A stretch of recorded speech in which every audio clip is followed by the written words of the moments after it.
एक नशा के ऊपर छोटा सा मैं आपको गाना सुना रहा हूँ।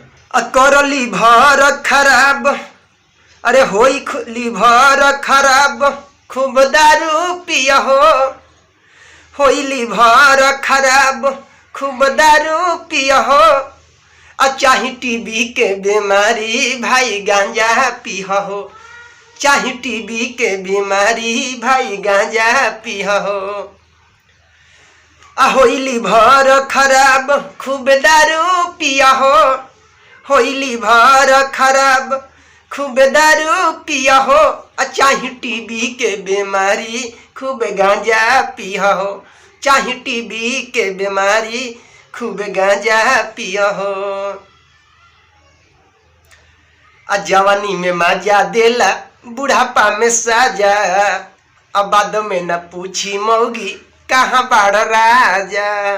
बुझल, इ नशा ऐसा चीज है ना कि बढ़िया बढ़िया के लोग बर्बाद करके रख दे।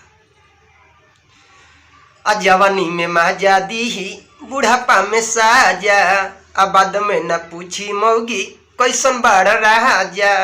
अकल कैंसर से प्यार तो तमाकू लिहा हो, अकर कैंसर से प्यार तो तमाकू लिहा हो चाहे टीबी के बीमारी भाई गांजा पिया हो, चाहे टीबी के बीमारी भाई गांजा पिया हो। अकर लीवर खराब, खूब दारू पिया होई लीवर खराब, खूब दारू पिया चाहे टीबी के बीमारी भाई गांजा पिया चाहे टीबी के बीमारी भाई गांजा पिया जीवन में नशा ही सबसे महत्व है। किसी के घर जाए, रिश्तेदार आ गए, शराब ना पिलाए तो साला मकचूस है, मोटका है, पहले जमाना का है, ऐसा दारू नहीं पीता है, नहीं पिलाता है। उसलिए बेसी खर्चा कर दो, पूरा पकवान बना खिला दो भाई, कोई भाल नहीं करेगा। बाकी दारू उसको इंसान को चाहिए, नशा चाहिए, और नशा हमारे जीवा शरीर को खोखला करते जाती है, तभी हम नशे के दीवाने हैं दोस्त। एक कलयुग है, सतयुग नहीं है, कलयुग है। नमस्ते। उसी पे एक गाना लिखा हूँ, थोड़ा सुना रहा हूँ, अगला वीडियो में सुनाएंगे आप लोग को। ऐसे है,